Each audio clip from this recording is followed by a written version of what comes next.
പുണ്യവാനിസഹാക്കിനുണ്ടായി രണ്ടു മക്കൾ. Parody ഗാനങ്ങളോടൊരു mark ഉണ്ടാക്കിയിട്ടില്ലേ, ഒരു ചരിത്രം അതുണ്ട്. ഉണ്ടാക്കി? ഞാൻ ഒരുപാട് പാരഡി പാട്ടുകൾ പാടിയിട്ടുണ്ട്. അതായത് ഒരു 4500 പാരഡി പാട്ടുകൾ പാടിയിട്ടുള്ള ആളാണ്. ബാലനെ സത്യത്തിലാരും തിരിച്ചറിഞ്ഞില്ല. സിനിമ ഇറങ്ങിയ ആദ്യ കാലഘട്ടത്തിൽ ഈ പാട്ട് പാടിയിട്ടുള്ളത് അനിൽ പനച്ചൂരാനാണെന്ന് വിചാരിച്ചിട്ടുണ്ട് പലരും. അതേപോലെ തന്നെ അനിൽ പനച്ചൂരാൻ പാടിയ വേറൊരു പാട്ടിന്റെ ക്രെഡിറ്റ് എനിക്ക് കിട്ടിയിട്ടുണ്ട്. അതെ, ചോര വീണ മണ്ണിൽ എന്നുള്ള പാട്ട്. അത് ഞാനാണെന്ന് പലരും വിചാരിച്ചിട്ടുണ്ട്. ഒന്നുമേ അറിയാത്ത പാവത്തിനെ പോലെ എനിക്ക് അദ്ദേഹം തന്ന നിർദ്ദേശവും അതുപോലെ തന്നെ ചെയ്യാനുള്ള സ്വാതന്ത്ര്യം തന്നതിൻ്റെ കൂടി ഭാഗമാണ്. ഒരു പാട്ടുകാരന് കൊടുക്കുന്ന ഒരു സ്വാതന്ത്ര്യം ഉണ്ടല്ലോ, പാട്ടിനെ പോലെയൊക്കെ ചെയ്യാൻ പറ്റുമെന്നുള്ളതിൻ്റെ ഒരു സ്വാതന്ത്ര്യം. ഓടിപ്പോകും കാറ്റിലെ പൊടിമഴ മാതിരി എന്നെ നീ തനിച്ചാക്കിടല്ലേ ഇങ്ങനെ. വാട്സാപ്പ് വഴി ഇംഗ്ലീഷ് പഠിക്കാൻ ഇംഗ്ലീഷ് കഫേ ഉള്ളപ്പോൾ ഇംഗ്ലീഷ് ഒരു വിഷയമേ അല്ല. English cafe presents you the perfect English. English Cafe. We present you the perfect English. WhatsApp now 9633888575. Pradeep പള്ളുരുത്തിയാണ് ചേരുന്നത്. നമസ്കാരം. നമസ്കാരം. ഈ പേരിനോടൊപ്പം പലപ്പോഴും പാരഡി ഗാനങ്ങൾ എന്നാണ് സെർച്ചിൽ വരുന്നത്. പക്ഷെ ഇപ്പോൾ പാരഡി ഗാനങ്ങളൊട്ടില്ല താനും. മിസ് ചെയ്യുന്നുണ്ടോ ആ കാലം? അത് ശരിയാണോ അങ്ങനെ വരുന്നത്? എന്ത് ഈ പാരഡി ഗാനങ്ങൾ? പാരഡി ഗാനങ്ങളോടൊരു മാർക്ക് ഉണ്ടാക്കിയിട്ടില്ലേ, ഒരു ചരിത്രം ഉണ്ടാക്കി? അതുണ്ട്. പക്ഷെ ഇപ്പൊ പ്രദീപ് പള്ളുരുത്തി സെർച്ച് ചെയ്താൽ പാരഡി ഗാനങ്ങൾ വരാറില്ല. അങ്ങനെയല്ല, പ്രദീപ് പള്ളുരുത്തി സെർച്ച് ലിസ്റ്റില് പാരഡിയുടെ ഒപ്പം പ്രദീപ് പള്ളുരുത്തി അടിച്ചാൽ കുറെ വരുമല്ലോ, അതിൽ പാരഡി കൂട്ടത്തിലുണ്ട്. കൂട്ടത്തിൽ ഉറപ്പല്ലേ, നമ്മൾ വന്ന വഴിയല്ലേ. അതെ അതെ അതെ. ഞാൻ ഒരുപാട് പാരഡി പാട്ടുകൾ പാടിയിട്ടുണ്ട്. അതായത് ഒരു 4500 പാരഡി പാട്ടുകൾ പാടിയിട്ടുള്ള ആളാണ്. ഒരു പക്ഷേ ഗിന്നസ് റെക്കോർഡ് വരാൻ പറ്റുന്നൊരു സംഭവമായിരുന്നു. പക്ഷേ അന്ന് ഇതിനെപ്പറ്റിയൊന്നും വലിയ ധാരണ ഇല്ലായിരുന്നുകൊണ്ട് നമുക്കങ്ങനെ ചെയ്യാൻ പറ്റിയില്ല എന്ന് മാത്രം. ഞാൻ കേട്ടിട്ടുണ്ട് മാതൃഭൂമിയുടെ ഒരു ഫംഗ്ഷന് വേണ്ടി പാടുന്ന സമയത്ത് പാട്ട് പാടിയതിനു ശേഷം പാരഡി പാട്ടുകളാണ് പാടിയത്. എല്ലാവരും ഒരുപാട് രസിച്ചു. പക്ഷേ പ്രതിഭട്ടനത് എവിടെയോ ഞാൻ ഇത്രയും വലിയ ഗായകരുടെ സദസ്സിന് മുമ്പിലിരുന്ന പാടുന്നത്, ഞാനത് പാടിയത് ശരിയാണോ, ഞാൻ പാരഡി പാട്ടുകളല്ലേ പാടിയെന്ന് വെച്ചിട്ട് കുറച്ച് സങ്കോചത്തോടുകൂടി മാറി വന്നപ്പോൾ ഒരാൾ മാത്രം അടുത്ത് വന്ന് തമിഴിൽ പറഞ്ഞു തമ്പി ഇങ്ക് വാങ്ങ കുറൽ റൊമ്പ നല്ല ഇരിക്കുന്നു. അത് പറഞ്ഞത് എസ് ജാനകി. അതെ അതെ. അപ്പോൾ ശരിക്കും പാരഡി അന്ന് പാടിയത് ശരിയാണെന്നാണോ അതോ പാരഡി അന്ന് പാടേണ്ടിയിരുന്നില്ല? അത് സത്യത്തിൽ അന്നത്തെ അവസ്ഥ എന്ന് വെച്ചിട്ടുണ്ടെങ്കിൽ, ഞാൻ പാരഡി പാടുമ്പോൾ പോലും ചില പാട്ടുകളൊക്കെ നമ്മൾ നശിപ്പിക്കണമെന്നൊരു തോന്നൽ നമുക്ക് തന്നെ ഉണ്ടാവും. അങ്ങനെ ചില ഒരു സംഭവം. അപ്പൊ നമുക്ക് അതിൻ്റെ ഒരു ചമ്മലുണ്ടാവുമല്ലോ. പിന്നെ അത് മാത്രമല്ല, ഈ ഫംഗ്ഷൻ എന്ന് പറയുന്നത് ഞാൻ ഇഷ്ടപ്പെടുന്ന, ഞാൻ ആരാധിക്കുന്ന ഒരുപാട് പാട്ടുകാർ, നല്ല നല്ല പാട്ടുകൾ പാടിയിട്ടുള്ള ഒരുപാട് പാട്ടുകാരുള്ളൊരു വേദിയാണ്. അപ്പൊ അവിടെ ഞാൻ സിനിമാലയുടെ ഭാഗമായിട്ട്, സിനിമാലയുടെ ആർട്ടിസ്റ്റ് എന്നതിലേക്കാണ് അവിടെ ചെല്ലുന്നത്. അത് സിംഫണി എന്ന് പറഞ്ഞ പ്രോഗ്രാമിൻ്റെ ഒരു സ്പൂഫായിരുന്നു സിമ്പിൾ പണി എന്ന് പറഞ്ഞൊരു പരിപാടി. അപ്പോൾ അതിനകത്ത് ചെയ്യുന്നത് ഞാനുണ്ട്, പിന്നെ നമ്മുടെ സാജു കൊടിയനുണ്ട്, ഹരിശ്രീ മാർട്ടിനുണ്ട്, അങ്ങനെയൊക്കെയാണ്. അപ്പോൾ ഈ പാരഡി പാടുന്ന സമയത്ത് ശരിക്കും പറഞ്ഞാൽ ഞാൻ ആകെ വിഷമിച്ചിട്ട് പാടണം. കാരണം വെച്ചാൽ ഞാൻ ഇഷ്ടപ്പെടുന്ന ഒരുപാട് ആളുകൾ ഇങ്ങനെ സ്റ്റേജിന്റെ പുറകിലുണ്ട്. പക്ഷെ എനിക്ക് ആ പ്രോഗ്രാം അവതരിപ്പിക്കാൻ നിർത്തിയില്ല, കാരണം ഞാൻ ആർട്ടിസ്റ്റാണ് അവിടെ. അപ്പൊ അങ്ങനെ അത് പാടിക്കഴിഞ്ഞിട്ട് ഞാൻ ശരിക്കും പറഞ്ഞാൽ വലിയൊരു സങ്കോചത്തോടെ തന്നെയാണ് ഇങ്ങോട്ട് വരുന്നത്. കാരണം ഇവരെന്നെ പറ്റി എന്ത് പറയും വിചാരിക്കും, അതാണ് എൻ്റെ മനസ്സിലുള്ളത്. പക്ഷെ ഞാൻ വിചാരിച്ച പോലെ അല്ല കാര്യങ്ങൾ വന്നത്. അപ്പോൾ തിരിച്ച് ജാനകിയമ്മ ഇങ്ങനെ പറയുന്നു. അത് കേട്ടപ്പോൾ ആകെ ഒരു സന്തോഷം തോന്നി. പിന്നെ അതിനുശേഷം പിന്നീട് ചിത്ര ചേച്ചിയും വിളിച്ചിട്ട് ഇതേപോലെ തന്നെ ഒരു കമന്റ് പറഞ്ഞായിരുന്നു. പാടിയ പാട്ടുകളിലെ ഒരു 75% സൂപ്പർ ഹിറ്റ് ആയിട്ട് വളരെ വിരള ആളുകളേ ഉള്ളൂ. ഇപ്പോൾ ഡിസ്കോഗ്രഫി എടുത്ത് നോക്കുകയാണെങ്കിൽ 75% പാട്ടുകളും സൂപ്പർ ഹിറ്റാണ്. അതായത് കൊച്ചുകുട്ടികൾ വരെ പാടി നടക്കുന്ന പോലത്തെ പാട്ടുകളാണ്. അങ്ങനെ ഒരു റെക്കോർഡ് ഉണ്ടെന്ന് എപ്പോഴെങ്കിലും സ്വയം തോന്നിയിട്ടുണ്ടോ? തോന്നിയിട്ടില്ല. കാരണം വെച്ചാൽ അത് ഇപ്പോൾ നമ്മളെ ഹിറ്റുകളെന്ന് പറയുമ്പോൾ ഇപ്പോഴത്തെ ഒരു അവസ്ഥയുടെ ഹിറ്റുകളുടെ അവസ്ഥ ഒരു മാസം അല്ലെങ്കിൽ 1.5 മാസമാണ് ഹിറ്റിന്റെ ഒരു കാലാവധി എന്ന് പറയുന്നത്. അത് കഴിഞ്ഞ് പിന്നെ പോയി. അത് കഴിഞ്ഞ് പിന്നെ നമുക്ക് ഓർമ്മ പോലും ഉണ്ടാവില്ല ഈ ഹിറ്റ്. പക്ഷെ പണ്ടത്തെ ഹിറ്റുകൾ അങ്ങനെയല്ലോ, എവർഗ്രീൻ ഹിറ്റുകളാണ്. അപ്പോൾ അതിനുശേഷം വന്ന ഞങ്ങളുടെ കാലഘട്ടത്തിൽ വന്ന പല പാട്ടുകളും, ഇപ്പോൾ ആ സമയത്ത് വന്ന പല പാട്ടുകളും നല്ല മെലഡിയസ് ആയിട്ടുള്ള പാട്ടുകൾ കൊണ്ട് സമ്പന്നമായിരുന്നു ആ സമയം. അപ്പോൾ ആ സമയത്ത് കുറേ അടിപൊളി പാട്ടുകൾ പാടുന്ന 2-3 പേരിൽ ഒരാളാണ് ഞാൻ. അല്ലേ? അൻവർ സാദത്ത്, പിന്നെ പ്രദീപ് പള്ളുരുത്തി, ഒരു പക്ഷേ വേണമെങ്കിൽ അഫ്സൽ, അങ്ങനെയൊക്കെ വേണമെങ്കിൽ അങ്ങനെയൊക്കെ കൂട്ടാവുന്നത്. ആ 3 പേരിൽ ഇങ്ങനെ 3-4 പേരിൽ ഒരാളായിട്ട് മാറാൻ സാധിച്ചത് വലിയ ഭാഗ്യമെന്ന് കരുതും അല്ലേ. അങ്ങനെ വരുമ്പോൾ എന്താണെന്ന് വെച്ചാൽ പാട്ടുകൾ നമ്മൾ പാടുന്നു, അത് ഹിറ്റാവൂ എന്നുള്ളത് നമുക്കറിയില്ല. ഇപ്പം വ്യത്യസ്തനാമൊരു ബാർബറാം ബാലൻ പോലും ഇങ്ങനെ ഒരു ഹിറ്റാവുമെന്ന് ഞാൻ സ്വപ്നത്തിൽ പോലും വിചാരിച്ചിട്ടില്ല. ഞാനോ അല്ലെങ്കിൽ ചിലപ്പോൾ ജയചന്ദ്ര സാറോ അവരൊന്നും വിചാരിച്ചിട്ടുണ്ടാവില്ല അങ്ങനെ. കാരണം അതിന് അങ്ങനത്തെ ഒരു പ്രത്യേകതയുള്ള പാട്ടാണ്. അനിൽ പനച്ചൂരാന് വലിയ കോൺഫിഡൻസ് ഉണ്ടായിരുന്നില്ല വരികളിൽ. ഉണ്ടായിരുന്നു. കാരണം ഈ അനിൽ പനച്ചൂരാൻ്റെ വരികൾ കണ്ടപ്പോഴാണ് ശരിക്കും പറഞ്ഞാൽ ഞാൻ അന്തം വിട്ടിട്ട് ഞാൻ ചോദിച്ചത് ആരാണ് ഈ പാട്ട് എഴുതിയത്. കാരണം അതുവരെ കാണാത്തൊരു രീതിയിലുള്ള ലിറിക്സ് പാറ്റേൺ ആയിരുന്നു. അപ്പോൾ അങ്ങനെ കണ്ടപ്പോഴേക്കും ഞാനിത് ചോദിച്ചത് ആരാ എഴുതിയത്. അനിൽ പനച്ചൂരാൻ. അനിൽ പനച്ചൂരാൻ്റെ കവിതകളിലൂടെയൊക്കെ നമ്മൾ പലപ്പോഴും നേരത്തെ സഞ്ചരിച്ചിട്ടുണ്ട്. അപ്പോൾ അതുകൊണ്ട് അതൊരു വലിയ ഇഷ്ടമായിട്ട് തോന്നി. പിന്നെ അതിന് ഭയങ്കര ഇഷ്ടത്തോടുകൂടിയാണ് ആ പാട്ട് പാടിയത്. അത് ഇതുവരെ ചേരാത്ത വാക്കുകളുണ്ട്. ഈ മീശപ്രകാശ എന്നൊക്കെ പറയണത് ഇതുവരെ വരാത്ത വാക്കുകളും ആയിരുന്നല്ലോ അതിനകത്ത്. ആമാശയത്തിന്റെ ആശ നിറവേറ്റാൻ രോമാശയങ്ങൾ അറുക്കുന്ന വീരൻ. അതൊക്കെ വലിയ ഭയങ്കര വല്ലാത്തൊരു ഇമാജിനേഷനാ. അപ്പൊ അതൊരു വലിയ സംഭവമായിരുന്നു. പക്ഷെ പലരും അത് പാടിയത് പ്രതിഭടനാണെന്നും, അതായത് ശരിക്കും ഒരു കവിയാവെന്ന് പാടിയ കുറെ പേര് അനിൽ പനച്ചൂരാനാണ് പാടിയെന്ന് വരെ വിചാരിച്ചവരുണ്ട്. സത്യം. അതെ. ആദ്യ കാലഘട്ടത്തില്, അതായത് സിനിമ ഇറങ്ങിയ ആദ്യ കാലഘട്ടത്തില് ഈ പാട്ട് പാടിയിട്ടുള്ളത് അനിൽ പനച്ചൂരാനാണെന്ന് വിചാരിച്ചിട്ടുണ്ട് പലരും. അതേപോലെ തന്നെ അനിൽ പനച്ചൂരാൻ പാടിയ വേറൊരു പാട്ടിന്റെ ക്രെഡിറ്റ് എനിക്ക് കിട്ടിയിട്ടുണ്ട്. അതെ, ചോര വീണ മണ്ണിൽ എന്നുള്ള പാട്ട്. അത് ഞാനാണെന്ന് പലരും വിചാരിച്ചിട്ടുണ്ട്. ശരിയാ. അത് പക്ഷെ ചോരവീണ മണ്ണിൽ എന്താ അങ്ങനെ തോന്നുന്നത്? ചോരവീണ മണ്ണിൽ ചേട്ടൻ പാടാൻ പറ്റും, അതേ ടോണിൽ ചേട്ടന് പാടാൻ പറ്റും. അതങ്ങനെ കൊണ്ടായിരിക്കാം എനിക്ക് ചിലപ്പോൾ തോന്നുന്നത്. അത് എന്തോ നമ്മുടെ പാടുന്ന പാറ്റേണിന്റെ ഒരു സ്വഭാവം അതിനുള്ളതുകൊണ്ടായിരിക്കാം. ഈ എങ്ങനെ ഈ ആളുകൾക്ക് ഇത്രയധികം ഹിറ്റ്, ഈ അടിച്ചുപൊളി എന്ന് പറയുന്ന ഒരു രീതിയുണ്ട്, അതായത് ഹൈ ടെമ്പോ പാട്ടുകൾ, അത് ഫാസ്റ്റ് ടെമ്പോ പാട്ടുകൾ പാടുന്ന ഒരാളെ കൊണ്ട് ഇങ്ങനെ കവിത, അതായത് ശരിക്കും കവി പാടുന്ന പോലെ മണ്ണിന്റെ മക്കളെ ആ ഒരു ടോൺ ഉണ്ടല്ലോ, ആ ടോണിൽ പാടിക്കും. ഇത് ആരുടെ ഐഡിയ ശരിക്കും? ഇത് ശരിക്കും അതിൻ്റെ ആ പാട്ടിൻ്റെ ഒരു പാറ്റേൺ ശ്രദ്ധിച്ചാൽ അറിയാൻ പറ്റും. അതിൻ്റെ ഒരു മെലഡി എന്ന് പറഞ്ഞാൽ ശരിക്കും പണ്ട് കഥാപ്രസംഗത്തിന് ഉപയോഗിച്ചിരുന്ന ട്യൂണാണ്. അപ്പോൾ ഈ വികടകവിയാണ് ഈ കവിത ചൊല്ലുന്നത്. അപ്പോൾ അയാൾക്ക് കിട്ടാവുന്ന ഏറ്റവും എളുപ്പമുള്ള അയാളുടെ കാലഘട്ടത്തിൽ വരുന്ന ഒരു സംഗീത രൂപം എന്ന് പറയുന്നത് ചിലപ്പോൾ അത് പക്ഷേ കഥാപ്രസംഗത്തിൻ്റെ. അതുകൊണ്ടായിരിക്കാം മ്യൂസിക് ഡയറക്ടർ ആ കഥാപ്രസംഗത്തിന്റെ പാറ്റേൺ പിടിച്ചിട്ട് ട്യൂൺ ചെയ്തു. അപ്പോൾ അങ്ങനെ വന്ന് പാടിയപ്പോൾ എനിക്കാണെങ്കിൽ അത് ഈ പാട്ട് പാടാൻ ചെന്നപ്പോഴുള്ള ഒരു എക്സ്പീരിയൻസ് എന്ന് പറഞ്ഞാൽ, ഞാൻ വളരെ വർഷങ്ങൾക്ക് മുമ്പ് ഒരു കാഥികന്റെ കൂടെ പിൻപാട്ടുകാരനായിട്ട് പോയിട്ടുണ്ട്. അപ്പോൾ ഒരു കാഥികന്റെ ശരിക്കും പറഞ്ഞാൽ അയാളുടെ മാനറിസങ്ങൾ എന്തൊക്കെയാണെന്ന് എനിക്ക് കൃത്യമായിട്ട് അറിയാം. അയാൾ എങ്ങനെ ഒരു പാട്ടിനെ സമീപിക്കുന്നു, ആ പാട്ടിനെ അയാൾക്ക് എങ്ങനെ റെൻഡർ ചെയ്യാൻ പറ്റും എന്നൊക്കെ കൃത്യമായിട്ട് എനിക്കറിയാം. അത് എനിക്ക് മനപ്പാടമാണ്. അപ്പോൾ ഇത് വന്നിട്ട് എന്നോട് പറഞ്ഞു, ഇങ്ങനെ ഈ പിന്നെ പാട്ട് പാടുന്നത് ഇന്ന ആളുകളാണ്. സീനിലെ മറ്റേ സലിംകുമാറാണ് പ്രധാനമായിട്ടുള്ളത്, പിന്നെ ബാക്കി ഇന്ന ആളുകളൊക്കെ വരുന്നുണ്ട് സീനിലെന്ന് പറഞ്ഞു. അപ്പം ഞാൻ സാറിനോട് പറഞ്ഞത്, എനിക്ക് സലിംകുമാറിൻ്റെ വോയിസ് ഇമിറ്റേറ്റ് ചെയ്യാനുള്ള പരിപാടിയൊന്നും എനിക്കറിയില്ല. പക്ഷെ സലിംകുമാറിൻ്റെ ഒരു രീതി, അതായത് പിന്നെ സലിംകുമാറിൻ്റെ ശബ്ദം അനുകരിക്കാൻ എനിക്കറിയില്ല. അപ്പോൾ സലിംകുമാറിന് പാടുന്ന ഒരു പരത്തിയുള്ള രീതി, അദ്ദേഹത്തിൻ്റെ ഒരു രീതി ഞാൻ അനുകരിക്കാൻ ശ്രമിക്കാം. അത് പലപ്പോഴും ആ പാട്ടിനകത്ത് ശ്രദ്ധിച്ചാൽ അറിയാം 2-3 മോഡുലേഷൻ ഉണ്ട് പാട്ടിന്. അതായത് വ്യത്യസ്തനാമൊരു ബാർബറാം ബാലനെ സത്യത്തിലാരും തിരിച്ചറിഞ്ഞില്ല, തലവടിക്കുന്നോർക്ക് തലവനം ബാലൻ, തലവടിക്കുന്നോർക്ക് തലവനം ബാലൻ, വെറുമൊരു ബാലനല്ലിവനൊരു കാലൻ.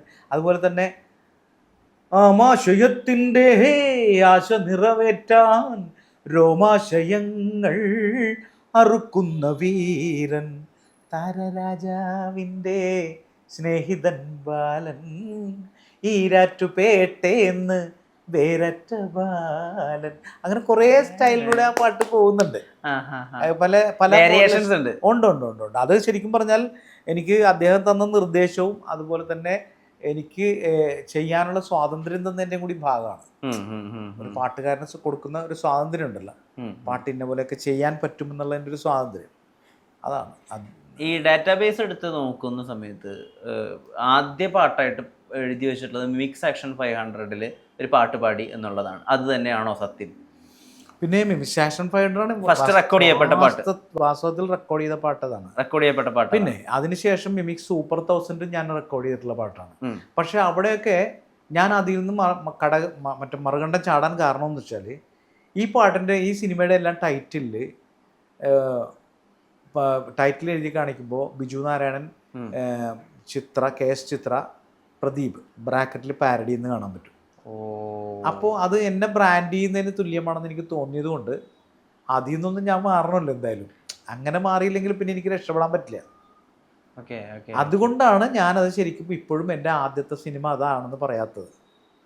ഒരുപക്ഷെ എന്താ പറയുക, ബാലു സാറൊക്കെ ശരിക്കും പറഞ്ഞാൽ കണ്ടു കഴിഞ്ഞാൽ എന്താണെന്ന് വിളിച്ച് ചെവിക്ക് പിടിക്കുമായിരിക്കും. കാരണം അവർക്ക് എൻ്റെ മാനസികാവസ്ഥ മനസ്സിലായിട്ടുണ്ടാവില്ല. ഒരു 1-2 ഇന്റർവ്യൂവിൽ ഞാനത് പറഞ്ഞിട്ടുണ്ട്. കാരണം ഞാൻ ആദ്യമായിട്ട് പാടി ശരിക്കും അതല്ല ഇതാണ്. അങ്ങനെ നോക്കുമ്പോഴേ 95-ൽ മിമിക്സേഷൻ ഇറങ്ങിയ 2005-2003 കാലഘട്ടം ആവുന്നുണ്ടല്ലോ. അപ്പൊ അത്രയും കാലം ഇപ്പൊ എന്ത് ചെയ്തു? പാട്ടുകളൊന്നും അങ്ങനെ റെക്കോർഡിങ്ങിൽ ഞങ്ങൾ കേട്ടിട്ടില്ല, ഡാറ്റാബേസിലും ഇല്ല. ആ സമയത്ത് നമ്മള് ഞാൻ പറഞ്ഞില്ല പാരഡികൾ പാടി നടക്കുകയായിരുന്നു. അയ്യോ, പാരഡികൾ പാടും, ഗാനമേളയ്ക്ക് പാടും, അങ്ങനെ. പിന്നെ സിനിമാലയിലുണ്ടായിരുന്നു, പിന്നെ ജീവൻ TV-യിലുണ്ടായിരുന്നു രസഗുള എന്ന് പറഞ്ഞ പരിപാടി. അത് വല്ലാത്തൊരു വിഷമം ഉണ്ടാക്കുന്ന ഒരു ഘട്ടമല്ല. കാരണം സിനിമയിൽ ഓൾറെഡി പാടി വെക്കുകയും ചെയ്യുക, എന്നാൽ പാട്ടുകൾ വേറെ ആളുകളുടെ പാട്ടുകളുടെ പാരഡികൾ പാടുകയും അല്ലാത്ത മാനസിക സംഘർഷമല്ലേ? ഇല്ലില്ല, ഒരിക്കലും ഉണ്ടായിട്ടില്ല. സിനിമ എന്ന് പറഞ്ഞാൽ നമ്മുടെ എന്താ പറയണ ലക്ഷ്യമായിരുന്നില്ല. സിനിമ എനിക്ക് ശരിക്കും പറഞ്ഞാൽ അങ്ങോട്ട് വരാൻ പറ്റുമെന്ന് വിചാരിച്ചിരുന്ന ഒരാളല്ല. കാരണം വെച്ചാൽ സിനിമയ്ക്ക് ഒരുപാട് ഘടകങ്ങൾ ഒരുമിച്ച് ചേരണം. നമ്മളൊരു സിനിമയിലേക്ക് ഒരു പാട്ട് പാടാൻ അല്ലെങ്കിൽ ഒരു നടനാവാനൊക്കെ നമുക്ക് ശരിക്കും പറഞ്ഞാൽ ഒരുപാട് ഘടകങ്ങൾ നമ്മളെ സഹായിക്കണം. എന്നാലും മാത്രമേ നമുക്ക് ചെയ്യാൻ പറ്റുള്ളൂ. കാരണം എൻ്റെ ഒരു എൻട്രിയൊക്കെ പരിശോധിച്ചാൽ അതറിയാൻ പറ്റും. മറ്റത് ഞാൻ പാരഡി പാടിക്കൊണ്ടിരിക്കുന്ന സമയത്ത് പാരഡിയിൽ ഞാൻ രാജാവാണ്. ആ സമയത്ത് ഒരു പാരഡിയുമായിട്ട് ബന്ധപ്പെട്ട കുറേ ആളുകളുടെ സിനിമ ഇറങ്ങുമ്പോൾ അവിടെ ആദ്യമായിട്ട് പരിഗണിക്കുന്ന ശബ്ദം ചിലപ്പോൾ എൻ്റെതായിരിക്കും. അതെ. അവിടെ വേറെ പ്രശ്നമൊന്നുമില്ല. പക്ഷെ അതേ സമയത്ത് ഒരു സാധാരണ സിനിമയിൽ ഒരു സാധാരണ പാറ്റേണിലുള്ള സിനിമ വരുമ്പോൾ അവിടെ ഒരു പാട്ടുകാരൻ തീരുമാനിക്കുമ്പോൾ അത് തീർച്ചയായിട്ടും ഒരുപാട് ചിന്തിച്ചിട്ടേ തീരുമാനിക്കുള്ളൂ. ഇപ്പോൾ ഞാൻ അലക്സ് ചേട്ടൻ്റെ പിന്നെ ചതിക്കാത്ത ചന്തു എന്ന് പറയുന്ന സിനിമ മുതൽ ഞാൻ അദ്ദേഹത്തിൻ്റെ കൂടെ ഉണ്ട്. അദ്ദേഹത്തിൻ്റെ 3ാമത്തെ സിനിമയാണ് തൊമ്മനും മക്കളും. തൊമ്മനും മക്കളിലാണ് എനിക്ക് അവസരം കിട്ടുന്നത്. ബാക്കി 2 സിനിമയിൽ അവസരം കിട്ടിയിട്ടില്ല. അപ്പം എന്ന് വെച്ചാൽ അതിന് പല കാരണങ്ങളുണ്ടല്ലോ. അപ്പം ഞാൻ അവിടെ നിൽക്കുന്നു, അദ്ദേഹത്തിൻ്റെ കൂടെ നിൽക്കുന്നു, അദ്ദേഹത്തിന് സഹായമാവും. പറഞ്ഞോട്ടെ, ആത്മാർത്ഥമായി സംസാരിക്കുകയാണെങ്കിൽ ഇന്നല്ല, പണ്ട് അതായത് 15 വർഷമെങ്കിലും മുമ്പ് പിന്നണി ഗായകനാവുക എന്ന് പറഞ്ഞാൽ കുറേ പാരമ്പര്യവും കുറേ കൂട്ടുകെട്ടും കുറേ സ്വാധീനവും ഒക്കെ വേണ്ട ആവശ്യമുള്ളതായിരുന്നു. ആയിരുന്നു. കാരണം വെച്ചാൽ നമുക്ക് സിനിമയിലേക്ക് എത്തിപ്പെടാൻ, അതായത് സിനിമയുടെ ഒരു മേഖല ഉണ്ടല്ലോ. ഇപ്പോൾ പിന്നെ ലാൽ സാറിലേക്ക് എത്തുക, ലാലേട്ടനിലേക്ക് എത്തുക, അവരിലേക്കൊക്കെ എത്താനായിട്ട് നമുക്ക് നേരെ ചെന്നങ്ങോട്ട് കയറാൻ പറ്റില്ലല്ലോ. ഇപ്പം എനിക്കൊരു സിനിമാ പാരമ്പര്യം ഇല്ലല്ലോ. എൻ്റെ അച്ഛനോ എൻ്റെ അമ്മാവനോ അല്ലെങ്കിൽ എൻ്റെ വേറെ ആരെങ്കിലും ഒക്കെ സിനിമയിലില്ല. അപ്പൊ നമുക്ക് പറഞ്ഞു കയറാൻ പറ്റില്ല. ഇപ്പൊ എന്റെ മോൾക്കോ അല്ലെങ്കിൽ എന്റെ മോനോ അങ്ങനെ പറഞ്ഞിട്ട് ചെല്ലാം. പക്ഷെ അത് എനിക്കില്ലായിരുന്നു. അപ്പൊ നമുക്ക് വലിയ ബുദ്ധിമുട്ടുള്ള സ്ഥലമായിരുന്നു അത്. അവിടെ ചെന്ന് പെട്ടതെന്ന് വെച്ചാല് ഞാൻ മിമിക്രി പാടിയിരുന്ന ആളായതുകൊണ്ട് ചതിക്കാത്ത ചന്തു എന്ന് പറഞ്ഞ സിനിമയിൽ ഒരു മിമിക്രി ചെയ്ത് പാടേണ്ട ഒരു പാട്ടിന്റെ കമ്പോസിങ് സമയത്ത് മിമിക്രി ചെയ്ത് പാടുന്ന ഒരാളെ വേണമായിരുന്നു. അതായത് അവർക്ക് ട്രാക്ക് പാടാൻ. അപ്പോൾ അതിനുവേണ്ടി ഞാൻ അദ്ദേഹത്തിൻ്റെ കൂടെ നിന്നു. അതെൻ്റെ സമയം നല്ലതായതുകൊണ്ട് അദ്ദേഹം എന്നെ അവിടെ നിർത്തി. ആ സിനിമയ്ക്ക് ശേഷവും നിർത്തി. അത് 3ാമത്തെ സിനിമ ആയപ്പോഴേക്കും ഭാഗ്യം എൻ്റെ നേരെ വന്നപ്പോൾ എനിക്കൊരു പാട്ട് കിട്ടി. അന്ന് ഞാൻ വിഷമിച്ചിട്ടുണ്ട്. കാരണം വെച്ചാൽ അത് തമിഴ് വേർഷൻ ഞാനും ബാക്കി മലയാളം വേർഷൻ മധുബാലകൃഷ്ണനും എന്നാണ് ആദ്യം തീരുമാനിച്ചിരുന്നത്. പക്ഷേ അതിനുശേഷം തമിഴ് വേർഷൻ പിന്നെ അഫ്സലായി, പിന്നെ മലയാളം വേർഷൻ മധുബാലകൃഷ്ണനായി. അവിടെ വേറെ എനിക്ക് റോളില്ല. അപ്പോഴാണ് പിന്നെ രാജൻ പി ദേവിന് വേണ്ടിയിട്ട് ഒരു സാധനം കമ്പോസ് ചെയ്യപ്പെടുകയും അവിടെ അത് പാടാൻ വേണ്ടി വേറൊരു വോയിസ് വേണമെന്ന് തീരുമാനിക്കും. അങ്ങനെ ആ വോയിസ് ഞാനാവുകയും ചെയ്തത്. പിന്നെ എൻ്റെ ഭാഗ്യത്തിന് ആ ശബ്ദം അല്ലെങ്കിൽ ആ ഒരു വേർഷൻ സിനിമയ്ക്ക് വളരെയധികം പ്രാധാന്യമുള്ള ഒരു സംഭവം. സിനിമയുടെ ഏറ്റവും ഇമ്പോർട്ടന്റ് ആയ പല ഏരിയയിലും വരുന്നത് ഈ വോയിസാ, അല്ലെങ്കിൽ ഈ വോയിസിന്റെ തീം മ്യൂസിക് ഇമോഷണൽ ആയിട്ടുള്ള സീൻസിലും ഇതാ വരുന്നത്. അതുകൊണ്ട് ആ 2 വരികൾ വളരെ രജിസ്റ്റേർഡ് ആയിപ്പോയി. അതെ അതൊരു ഭാഗ്യം തന്നെ പറയണം ശരിക്കും. അതായത് ഒരു സംഘം ഒരു കൂട്ടം പാട്ട് പാടിയതിനു ശേഷം പിന്നെ 8-9 വർഷത്തിന് ശേഷമാണ് 2 വരി പാട്ട് കിട്ടുന്നത്. അതെ അതെ അതെ. ആ 2 വരി ഒന്ന് പാടും. പുണ്യവാനിസഹാക്കിനുണ്ടായി 2 മക്കൾ, ഒന്നാമൻ യേസാബും 2-ാമൻ യാക്കോബും. ഓ, അതിനുശേഷം ഇപ്പം ഞാൻ ആ ഒരു കാലഘട്ടത്തിൽ നിന്ന് നേരെ ഇപ്പോഴത്തെ കാലഘട്ടത്തേക്ക് കൊണ്ടുവരികയാണ്. കട്ടു 2019 തണ്ണീർമത്തൻ ദിനങ്ങളിൽ ഒരു പാട്ട് വന്ന് പാടുന്നു. മൊത്തം ആ പടത്തിൻ്റെ രസം അതിൽ ഉൾപ്പെടുത്തിയിട്ടുണ്ട്. അറിയായിരുന്നത് കുറേ സ്കൂൾ കുട്ടികളുടെ പാട്ടാണ്, ഐ മീൻ സ്കൂളല്ല, +1 +2 കൗമാരക്കാരുടെ പാട്ടാണ്, ഇത് ഇപ്പോഴത്തെ വൈബിൻ്റെ ഒരു പാട്ടാണ്, ഈ ഇപ്പോഴത്തെ കുട്ടികൾ ആസ്വദിക്കുന്ന ഒരു പാട്ടാണ് ശ്യാമവർമ്മ മോഹിനി എന്നുള്ളത്. ആ പാട്ടിനെ മൊത്തം മേക്കിങ് എങ്ങനെയായിരുന്നു? അത് ശരിക്കും പറഞ്ഞാൽ വേറെ ആരോ നേരത്തെ പാടിയിരുന്നു ആ പാട്ട്. എന്നിട്ട് അവർക്ക് തൃപ്തിയാവാഞ്ഞിട്ട് ഇങ്ങനെ നോക്കിയപ്പോഴാണ് ആരോ എൻ്റെ പേര് സജസ്റ്റ് ചെയ്തു. അങ്ങനെ സജസ്റ്റ് ചെയ്തു. ജസ്റ്റിൻ ആ സമയത്ത് ബിജിപാലിന്റെ അസോസിയേറ്റ് ആയിട്ടൊക്കെ വർക്ക് ചെയ്യുന്നു. അതിനുശേഷം അപ്പോഴാണ് ആ പടം കിട്ടുന്നത്. അപ്പൊ അങ്ങനെ ജസ്റ്റിന് പിന്നെ എന്നെ പരിചയപ്പെടുത്താൻ വലിയ പ്രത്യേകിച്ച് ഒരു ഇതുണ്ടായിരുന്നില്ല. അങ്ങനെ ജസ്റ്റിൻ എന്നെ വിളിക്കുന്നു, ഞാൻ അവിടെ പോയി പാടുന്നു. അപ്പൊ ഞാൻ ഇങ്ങനെ പാടി തുടങ്ങിയപ്പോൾ തന്നെ പറഞ്ഞു, ചേട്ടൻ്റെതായ ഒരു പാറ്റേണിലേക്ക് പാട്ട് മാറ്റണം, ആ ഒരു ലൈനിലാണ് അങ്ങനെ പറഞ്ഞത്. അപ്പൊ അങ്ങനെയാണ് ആ ശരിക്കും പറഞ്ഞത് ശ്യാമവർണ്ണ രൂപിണി കഠോര ഭാഷിണി പ്രിയേ എന്നൊക്കെ പറഞ്ഞിട്ട് അങ്ങനത്തെ ഒരു പ്രത്യേക രീതിയിൽ അത് പാടിയത്. അത് പക്ഷേ ഇങ്ങനെ എന്താണ് സിറ്റുവേഷൻ, പിള്ളേരുടെ സംഭവമാണെന്നൊക്കെ പറഞ്ഞിട്ടുണ്ട്. പക്ഷെ അവിടെ ഈ ശബ്ദത്തിന്റെ പ്രത്യേകത അല്ലെങ്കിൽ അത് ഉപയോഗിക്കുന്നത് എന്താണെന്ന് എനിക്കറിയില്ലായിരുന്നു. അവിടെ ഇങ്ങനെ ഒരു മാഷക്കുട്ടി നമ്മളുടെ ഒരു കോൺഫ്ലിക്റ്റ് ഉണ്ട്. ഇമ്പോർട്ടന്റ് ആയിട്ടുള്ള ഒരു അവരുടെ പ്രേമം നടക്കുന്നതിന്റെ ഒക്കെ പ്രധാന ഒരു ഏരിയ ഈ പാട്ടാണ് തിയേറ്ററിൽ പോയപ്പോൾ അറിഞ്ഞത്. അത് തീർച്ചയായിട്ടും സിനിമയ്ക്ക് പാടാൻ വേണ്ടി ചെല്ലുമ്പോൾ ഈ സീനിൽ ഇങ്ങനെ ഇന്ന സംഭവമാണ് പിള്ളേരൊക്കെ അഭിനയിക്കുന്ന സംഭവം. അപ്പം ഞാൻ ആലോചിക്കുന്നുണ്ട്, പക്ഷെ ഇങ്ങനെ ഒരു പാറ്റേൺ ആ പാട്ടിൽ സ്വീകരിക്കുമ്പോൾ അതെന്തിനായിരിക്കും അങ്ങനെ ചെയ്യണമെന്ന് വിചാരിച്ചു. പാട്ട് ശ്രദ്ധിക്കാൻ വേണ്ടിയായിരിക്കും, അങ്ങനെയായിരിക്കും. ഇപ്പൊ നമ്മളെ മാർക്കോസിയറിന്റെ അടുത്ത് അത് കഴിഞ്ഞ ശേഷം ഇറങ്ങിയ ഒരു പാട്ടില്ലേ ഈ അടുത്തിറങ്ങിയത്, അതും ചിലപ്പോൾ ആ ഒരു പാറ്റേൺ ശ്രദ്ധിച്ചു. പുള്ളി ഇതുവരെ പാടാത്ത വേറൊരു പാറ്റേണിലാണ് ആ സാധനം പാടി വെച്ചിരിക്കുന്നത്. അതുകൊണ്ട് അതിനെ കുറച്ച് ശ്രദ്ധിക്കപ്പെട്ടുല്ലോ ആ പാട്ട്. ഈ പുതിയ ആളുകളുണ്ടല്ലോ, ഇപ്പോൾ ജസ്റ്റിൻ, സുഷിൻ, ഒരു സെറ്റ് ഓഫ് മ്യൂസിക് ഡയറക്ടേഴ്സ് വരുന്നുണ്ടല്ലോ, ഇവരിൽ ഏറ്റവും അധികം ഫ്യൂച്ചറിസ്റ്റിക് ആയിട്ട്, അതായത് കുറേ കാലം നിലനിൽക്കുന്നു തോന്നുന്ന വർക്ക്സ് ആരുടെയൊക്കെ? നമുക്ക് അങ്ങനെ പറയാൻ പറ്റില്ല, കാരണം വെച്ചാൽ ആർക്കെങ്കിലും നമ്മളോട് വൈരാഗ്യം തോന്നിയാലും. അങ്ങനല്ല, ശരിക്കും അയാൾ കുറെ പുഷ് ചെയ്യുന്നുണ്ട് ലിമിറ്റ്സ്, കുറെ വേറെ ട്രൈ ചെയ്യുന്നുണ്ടെന്ന് തോന്നുന്നുണ്ട്. അത് ഇപ്പോഴത്തെ സെറ്റിൽ ആരാ ശരിക്കും? അല്ല, എല്ലാ മ്യൂസിക് ഡയറക്ടേഴ്സിനും അവരുടെയൊക്കെ നല്ല സംഭവമാണ്, അവരുടെ കയ്യിലൊക്കെ സ്റ്റഫ് ഉണ്ട് താനും. പക്ഷേ ഇന്നത്തെ സിനിമയ്ക്ക് അതൊന്നും ആവശ്യമില്ല എന്നുള്ളതാണ്. ഈ സുഷിൻ ശ്യാമിൻ്റെ ഒക്കെ മ്യൂസിക് ചില സ്ഥലത്തൊക്കെ നമ്മൾ കേൾക്കുമ്പോൾ അയാൾക്ക് നല്ല മൂളയുള്ള ഒരാളാണെന്ന് നമുക്ക് മനസ്സിലാവും. പക്ഷേ ഇന്നത്തെ സിനിമയ്ക്ക് അത് ആവശ്യമുണ്ടോ? അത്ര മ്യൂസിക്കലാവേണ്ട അത്ര അതിന്റെ ആവശ്യമില്ല. കാരണം നമ്മൾ അതുകൊണ്ടാണ് പല പാട്ടുകളും പെട്ടെന്ന് മറന്നു പോകുന്നത്. കുറെ കഴിയുമ്പോൾ ചിലപ്പോൾ ഒരു 1-1.5 മാസം കഴിയുമ്പോൾ നമ്മളൊരു പാട്ട് കേട്ടുമ്പോൾ പാട്ട് കൊള്ളാല്ലേ, നല്ല രസമുണ്ടല്ലേ എന്ന് നമ്മൾ പക്ഷെ നമ്മളെപ്പോഴും പാട്ടെന്ന് മറന്നുപോയി. എന്തുകൊണ്ട് മറന്നു പോകുന്നു? അതെങ്ങനെയാണ്? അത് ആ സിനിമയ്ക്ക് അത്രേ ആവശ്യമുള്ളൂ എന്നുള്ളതുകൊണ്ടാണ്. അതുകൊണ്ടാണെന്ന് ഞാൻ വിശ്വസിക്കുന്നത് കേട്ടോ. വേറെ എന്തെങ്കിലും മറിച്ചിട്ടുണ്ടോ എന്നറിയില്ല ഇത്. അപ്പം അങ്ങനെ നോക്കുകയാണെങ്കിൽ ഇപ്പോൾ ഹൃദയമായിരിക്കും ശരിക്കും മ്യൂസിക് അത്ര ആവശ്യം ഉണ്ടായിരുന്നൊരു സിനിമ. പിന്നെ എത്രയോ പാട്ടുണ്ട് അതിനകത്ത്, 8-9 പാട്ടുണ്ട്, 15 പാട്ട്. പാട്ടുകളില്ലേ, കുറേ പാട്ടുകളുണ്ട്. പക്ഷെ എന്നാലും അതിനകത്ത് ശ്രദ്ധിക്കപ്പെട്ടതൊക്കെ ഒരു 2-3 പാട്ട് മാത്രമേ ഉള്ളൂ കേട്ടോ. അത് ശരിയാ, അതും ശരിയാ. ഈ മ്യൂസിക് ഡയറക്ഷനിലേക്ക് കംപ്ലീറ്റ് ആയിട്ട് ഒരു പാട്ടിന്റെ ഫുൾ ആൽബം കമ്പോസ് ചെയ്യുന്ന ഒരു പ്രദീപ് പള്ളുരുത്തിയൊക്കെ സമീപഭാവി കാണാനാവുമോ? അങ്ങനെ എനിക്ക് ചെയ്യാൻ പറ്റും തോന്നുന്നില്ല. കാരണം എനിക്ക് ഈ ഹാർമോണിയൊക്കെ ഒരു ഇത്തിരി വായിക്കും എന്നൊക്കെ മാത്രമേ ഉള്ളൂ. അല്ലാണ്ട് എനിക്ക് അങ്ങനെ ഇൻസ്ട്രുമെന്റ് ഒന്നും പ്ലേ ചെയ്ത് എനിക്കറിയില്ല. പക്ഷേ അതൊക്കെ സൗണ്ട് എഞ്ചിനീയർക്ക് ഏറെക്കുറെ ഉണ്ടായാൽ നമുക്ക് ചെയ്യാവുന്നതല്ലേ ഉള്ളൂ. അതെ അങ്ങനെ ചെയ്യുന്നവരുണ്ടല്ലോ. അതെ, അതിന് എന്നെ സഹായിക്കാൻ വേറെ ആൾക്കാരുണ്ട്, നല്ല ആപ്റ്റ് ആയിട്ടുള്ള ആൾക്കാരുണ്ടെങ്കിൽ ഉറപ്പായിട്ടും നമ്മൾ ചെയ്യും. അപ്പോൾ നമ്മൾ സിനിമയുടെ കാര്യത്തിൽ സിനിമയ്ക്ക് മ്യൂസിക് ചെയ്യണം എന്ന ഒരു സംഭവത്തിൽ ഇപ്പോഴും നിൽക്കുന്നുണ്ട്. പക്ഷെ അത് ചർച്ചയിൽ നിൽക്കുകയാണ്. അങ്ങനെ വരികയാണെങ്കിൽ സെലക്ട് ചെയ്യും.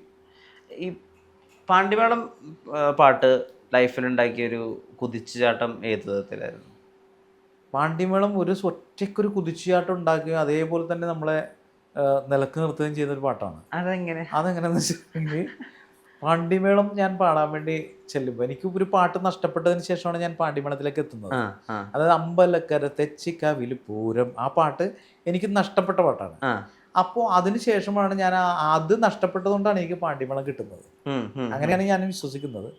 അപ്പോൾ ആ പാണ്ടിമേളത്തിലേക്ക് അമ്പലക്കരയ്ക്ക് വേണ്ടി ട്രാക്ക് പാടുക എന്തെങ്കിലും ചെയ്തിരുന്നോ? ആർക്ക് വേണ്ടിയിട്ട്? അമ്പലക്കരയ്ക്ക് വേണ്ടിയിട്ട് അമ്പലക്കര തെച്ചിക്കാവിലെ ട്രാക്ക് പാടുക എന്തെങ്കിലും ചെയ്തിരുന്നു? അമ്പലക്കര ഞാനാണ് ആദ്യം പാടിയത്. അതിനുശേഷം പിന്നെ അത് സിനിമയിൽ അറിയാമല്ലോ, സിനിമയിൽ ഒരുപാട് കാര്യങ്ങളുണ്ട് ഇങ്ങനെ പാട്ട്, പല കാരണങ്ങളുണ്ട്. അപ്പോൾ അതുകൊണ്ട് അങ്ങനെ അത് ശ്രീകുമാരേട്ടനിലേക്ക് എത്തുകയായിരുന്നു. അപ്പോൾ അങ്ങനെ ഒരു ഇത്.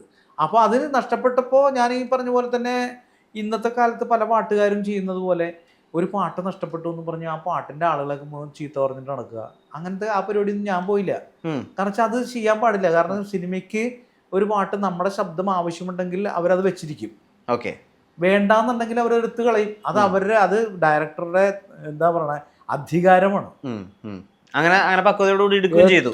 എത്രയോ പാട്ടുകൾ, നമ്മളെക്കാൾ വലിയ പാട്ടുകാരുടെ പാട്ടുകൾക്ക് എത്രയോ പോയിട്ടുണ്ടെന്നറിയോ? ജയചന്ദ്ര സാറിന്റെ പാട്ട്, ദാസ് സാറിന്റെ പാട്ടുകൾ വരെ മാറ്റി വെച്ചിട്ടുള്ള സന്ദർഭങ്ങളുണ്ട്. അപ്പൊ അത് കഴിഞ്ഞിട്ട് പുതിയ തലമുറയ്ക്ക് വരുന്ന പലർക്കും അസഹിഷ്ണുതരാണ്, ഭയങ്കര അസഹിഷ്ണുതയാണ്. കാരണം ഇത് പാട്ട്, എന്റെ പാട്ട് നഷ്ടപ്പെട്ടു കഴിഞ്ഞാൽ പിന്നെ സിനിമ ഭയങ്കര തകർന്നു പോകുന്നൊക്കെ പറയുന്ന ആൾക്കാരുണ്ട്. അത് അങ്ങനെയൊന്നുമില്ല. ശരിക്കും നമുക്ക് കിട്ടും എന്നുണ്ടെങ്കിൽ ഉറപ്പായിട്ടും, അല്ലെങ്കിൽ നമ്മുടെ ഈ പാട്ട് ആ സിനിമയിലേക്ക് വേണമെന്നുണ്ടെങ്കിൽ ഉറപ്പായിട്ടും ആ പാട്ടോടെ വന്നിരിക്കും. ഈ അടുത്ത കാലത്ത് ഉണ്ടായ ഒരു വിവാദം കൊണ്ടാണ് ഞാനിപ്പോൾ ഇത് പറയുന്നത്. അപ്പോൾ അതാണ് സത്യം. അപ്പോൾ ഞാനിപ്പോൾ വിശ്വസിക്കുന്നത്, അത് കഴിഞ്ഞ ശേഷം ഞാൻ എന്ത് ചെയ്തു, ഞാൻ രഞ്ജിത്ത് സാറിനെ വിളിച്ചപ്പോഴേക്കും രഞ്ജിത്ത് സാറിനോട് പറഞ്ഞു, ശ്രീകുട്ടൻ ചേട്ടൻ പാടിക്കൊണ്ട് ഉഗ്രനായിട്ടുണ്ട് സാറേ, നന്നായിട്ടുണ്ടെന്നൊക്കെ പറഞ്ഞു. അപ്പോൾ രഞ്ജിത്ത് സാറ് പറഞ്ഞു, എനിക്ക് നിൻ്റെ മനസ്സിൻ്റെ വിഷമമൊക്കെ മനസ്സിലാവും, അപ്പോൾ അതുകൊണ്ട് കുഴപ്പമില്ല, നമുക്ക് അടുത്ത പടം വരുമ്പോഴേക്കും നോക്കാമെന്ന് പറഞ്ഞു. പക്ഷെ അതങ്ങനെ സംഭവിച്ചു. ആദ്യം രഞ്ജിത്ത് സാറിന്റെ പ്രോജക്റ്റ് ആയിട്ടാണ് രാജമാണിക്ക് അനൗൺസ് ചെയ്യപ്പെടുന്നത്. അതിനുശേഷം അൻവർ റഷീദ് വരികയാണ്. പക്ഷെ അപ്പോഴും എൻ്റെ ചാൻസ് അവിടെ ഉണ്ടായിരുന്നു. അങ്ങനെ ഞാൻ അതിലേക്ക് വന്നപ്പോൾ എന്താണെന്ന് വെച്ചിട്ടുണ്ടെങ്കിൽ മെഗാസ്റ്റാർ മമ്മൂട്ടിയുടെ സൂപ്പർ മെഗാ ഹിറ്റ് സിനിമയിലെ ഒരേ ഒരു പാട്ട് പാടിയിരിക്കുന്നത് പള്ളുരുത്തിലുള്ള പ്രദീപ്. അഹങ്കരിക്കും വേറെ മാർഗം വല്ലതും വേണോ? അപ്പൊ നമ്മൾ മമ്മൂക്കന് ഇതൊരു എനർജി നമ്മൾ കണ്ടിട്ടില്ല. അങ്ങനെ ഒരു പാട്ടും കുറെ കാലമായിട്ട് മലയാളത്തിൽ മിസ്സിങ്. അതെ. അപ്പൊ അങ്ങനെ ഒരു അവസ്ഥ എനിക്ക് കിട്ടിയപ്പോൾ സ്വാഭാവികമായിട്ടും എനിക്കും ഭയങ്കര സന്തോഷം തോന്നി. എൻ്റെ കൂടെ നിൽക്കുന്ന പലരും വിചാരിച്ചെന്ന് വെച്ചിട്ടുണ്ടെങ്കിൽ ഇയാളിപ്പോൾ സിനിമയിലൊക്കെ പാടി, ഇയാളെ ഇനി ഗാനമേളയ്ക്ക് ഒന്നും വിളിച്ചാൽ കിട്ടൂല. മിമിക്രിക്കാർ വിചാരിച്ചെന്ന് വെച്ചിട്ടുണ്ടെങ്കിൽ 14,500 മിമിക്രി സിനിമ ആ ടൈമിലൊക്കെ ഞാൻ ചെയ്യുന്ന സമയത്ത് 4,500 രൂപയാണ് പേയ്മെന്റ് ഉണ്ടാകും, എൻ്റെ പേയ്മെന്റ്. അപ്പോൾ അവരൊക്കെ വിചാരിച്ചു ഇയാളെ സിനിമയിൽ പാടിയില്ലേ, സിനിമാ പാട്ടുകാരനായി, ഇനിയിപ്പോൾ ഇയാൾ അങ്ങനെ പാടാൻ വിളിക്കണത് ശരിയാണെന്ന് വിചാരിച്ചിട്ട് അവരും വിളിച്ചില്ല. അതായത് ഏറ്റവും ഹൈപ്പ് കിട്ടുകയും ചെയ്തു. അതോടൊപ്പം മറ്റേ ജീവിതത്തിൽ ഏറ്റവും, അതായത് സമതലത്തിലോട്ട് താഴെ വന്ന് നിൽക്കാനുള്ള പാഠവും അതുകൊണ്ട് കിട്ടി. അതിനുശേഷം 1.5 വർഷത്തിന് ശേഷമാണ് എനിക്ക് അടുത്ത സിനിമ കിട്ടുന്നത്. പക്ഷെ അതിനുശേഷം പിന്നെ കുഴപ്പമില്ലായി. ക്ലാസ്മേറ്റ്സ് എന്ന് പറഞ്ഞ സിനിമയോടുകൂടി കറക്റ്റായിട്ട് ഇങ്ങനെ പിന്നെ ഫ്ലോ ഉണ്ടായിരുന്നു. ഈ നോട്ട് ആ പാട്ട് പാടിയ സമയത്ത് എപ്പോഴെങ്കിലും പണ്ട് മറ്റേ വോട്ടെണ്ണൽ നോട്ട് എന്നുള്ള പാട്ട് പാടുന്ന സമയത്ത് എപ്പോഴെങ്കിലും പണ്ട് ഈ രാഷ്ട്രീയ പ്രചാരണമൊക്കെ ഉണ്ടാവുമല്ലോ, ആ സമയത്ത് അങ്ങനത്തെ ടൈപ്പ് കുറെ പാട്ടുകൾ ഉണ്ടാക്കിയിട്ടുണ്ടല്ലോ, അതിന്റെ ഓർമ്മകൾ വന്നിരുന്നോ? പെട്ടി നമ്മുടെ പെട്ടി കടുവ പെട്ടിക്കൊട്ടില്ല എന്നൊക്കെ പറഞ്ഞൊരു പാട്ടൊക്കെ, അത് അടൂർ ബാസി സാർ പാടിയിട്ടുണ്ട്. അല്ല, അങ്ങനത്തെ ഒരു പാട്ട് അങ്ങനെയല്ല വിചാരിച്ചിരുന്നത്. ഈ വോട്ട് എന്നുള്ള പാട്ടിൻ്റെ കമ്പോസിഷൻ നടക്കുന്ന സമയത്ത് ഞാനൊക്കെ അവിടെ ഉണ്ട്, ആ സമയത്ത് അവിടെ ഉണ്ട്. അപ്പോൾ ലാൽ ജോസ് സാർ ഇങ്ങനെ സിറ്റുവേഷൻ പറയുന്നു. അപ്പോൾ കമ്പോസിങ് കഴിഞ്ഞപ്പോഴേക്കും ഈ പാട്ട് ആര് പാടും എന്ന് പറയുമ്പോഴേക്കും ഈ പാട്ട് ഒരു വോയിസ് പ്രദീപിൻ്റെ വോയിസാണെന്ന് അന്ന് പറഞ്ഞു. അതിനുശേഷം പിന്നെ അടുത്ത വോയിസാണ് ശ്രീകുമാരേട്ടൻ്റെ പറയുന്നത്. പക്ഷെ എനിക്കത് ഭയങ്കര എക്സ്പീരിയൻസ് ആയിരുന്നു. കാരണം വെച്ചാൽ ശ്രീകുമാരേട്ടൻ്റെ കൂടെ ഒരു പാട്ട് പാടാൻ ഒരുമിച്ച് നിന്നാണോ പാടുന്നത്? അല്ലല്ലേ, ഇപ്പോഴത്തെ ആരെങ്കിലും ഒരുമിച്ച് നിന്ന് പാടുന്നു. അപ്പോൾ എങ്കിലും അദ്ദേഹത്തിന്റെ കൂടെ ഒരു വോയിസ് ഷെയർ ചെയ്യാന്ന് പറയുന്നത് ഭയങ്കര സംഭവമായിരുന്നല്ല. എന്നെ സംബന്ധിച്ചിടത്തോളം ഭയങ്കര സന്തോഷമായിരുന്നു. ഞാനത് അദ്ദേഹത്തിനോട് നേരിട്ട് പറയുകയും ചെയ്തിട്ടുണ്ട്, അതങ്ങനെ ഇങ്ങനെ ഒരു കാര്യം ഉണ്ടായിരുന്നു. അങ്ങനെ എന്താ പറയുക, അത് ശരിക്കും പറഞ്ഞാൽ നമ്മുടെയൊക്കെ എൻ്റെ ശബ്ദത്തിനൊക്കെ പറ്റുന്ന ഒരു സ്ഥലത്തു കൂടി പോയത് കൊണ്ടായിരിക്കും അത് നമ്മുടെ കയ്യിലേക്ക് എത്തിയത്. കമ്പോസിങ് ടൈമിന് തന്നെ നമ്മൾ പാടുമ്പോൾ ഏകദേശം അവർക്ക് മനസ്സിലാവുമല്ലോ ഇതിങ്ങനെ ഈ പാട്ട് ഏത് ലൈനിലൂടെ ഒക്കെ പോകാൻ ചാൻസ് ഉണ്ടെന്നുള്ളത്. അന്ന് FM പ്രൈവറ്റ് FMs വളരെയധികം പ്രചാരത്തിലുള്ള ഒരു സമയമാണ്, ആ സിനിമ ഇറങ്ങുന്ന സമയം 2007 അപ്പോൾ ഏറ്റവും അധികം ആ സമയത്ത് ടെലികാസ്റ്റ് ചെയ്യപ്പെട്ട പാട്ടുകളിലൊന്നാണ് ഈ വോട്ട്. ഇപ്പോഴും ശ്രദ്ധിച്ചാൽ അറിയാം, എല്ലാ തിരഞ്ഞെടുപ്പ് വന്നാലും ആ പാട്ടിനെ വെച്ചിട്ടാണ് ഈ റേഡിയോയിൽ സ്പാർക്കളറുകൾ ഉണ്ടാക്കും അല്ലെങ്കിൽ മ്യൂസിക് പീസുകളൊക്കെ ഉണ്ടാക്കും ചെയ്യുന്നത്. അതാ ഞാൻ പറയുന്നത്, ഓരോ പാട്ടിനും എന്തെങ്കിലുമൊക്കെ ഒരു കാലാവധി വർത്തിയായിട്ടുള്ള എന്തെങ്കിലും ഒരു കാര്യം പ്രതിഭട്ടനം സംഭവിച്ചിട്ടുണ്ടോ പ്രതിഭട്ടം തിരിച്ചറിഞ്ഞിട്ടുണ്ട്. അല്ല അത് ശരിയാണ്. അത് ശരിക്കും നമുക്ക് കിട്ടുന്നൊരു ഭാഗ്യമാണല്ലോ. ഇപ്പൊ ഈ വ്യത്യസ്തനാം ഒരു ബാർബറാമ്പാലം തന്നെ എത്രയോ സ്ഥലത്ത് ഏതൊക്കെ രീതിയിൽ ട്രോളായിട്ട് വന്നിട്ടുണ്ടെന്നല്ലോ അല്ലെ. അത് പാട്ടുകാരെ സംബന്ധിച്ചിടത്തോളം നമുക്കത് എന്താണ് സന്തോഷമാണ്. എപ്പോഴും നമ്മൾ ആരെങ്കിലുമൊക്കെ ഓർക്കും. വോട്ട് രണ്ടുപേര് പാടാൻ പറ്റുമോ? വോട്ട് ഒരു തെരഞ്ഞെടുപ്പ് അടുക്കണ സമയത്ത് വിലയുള്ള നോട്ട്, ഈ നോട്ട് ചുടു മനസ്സിന്റെ നിറമുള്ള മഷി കൊണ്ട് വിധിയിട്ട ചീട്ട്, ചുമ്മാതെ കളയരുതമ്മിണിയെ പൊതു സമ്മാനമാക്കോ സോദരിയെ, ജയമെന്നും നമുക്കേ പൈങ്കിളിയെ, ജയ് കേരള വിദ്യാർത്ഥി മുന്നണിയെ, ചോര തുടിക്കണ കയ്യുകളെ സിന്ദൂര താരപതാക തരൂ, ചെങ്കതിരണിയാൻ കൂടെ വരൂ, നല്ല സഖാവിനൊരൊട്ടു തരൂ, ഈ നാടിനു വേണ്ടി ഒരൊട്ടു തരൂ, ഓ തക തക തക തക തക തക തകതും വോട്ട് ഒരു തെരഞ്ഞെടുപ്പ് അടുക്കണ സമയത്ത് വിലയുള്ള നോട്ട്, ഈ നോട്ട് ചുടു മനസ്സിന്റെ നിറമുള്ള മഷി കൊണ്ട് വിധിയിട്ട ചീട്ട്, ചുമ്മാതെ കളയരുതമ്മിനിയെ.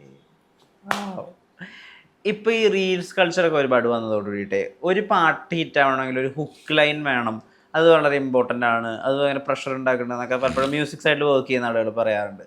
എന്താ അതിനെ പറ്റി തോന്നിയിട്ടുണ്ട്? എനിക്ക് ഈ പറഞ്ഞ സംഭവത്തിലൊന്നും വലിയ അറിയില്ലാത്തതുകൊണ്ട് ഞാനൊന്നും പറയണില്ല. കാരണം എന്താ, ഞാൻ ഒന്നാമത് നിങ്ങളുടെ പ്രായമല്ല ഞാൻ.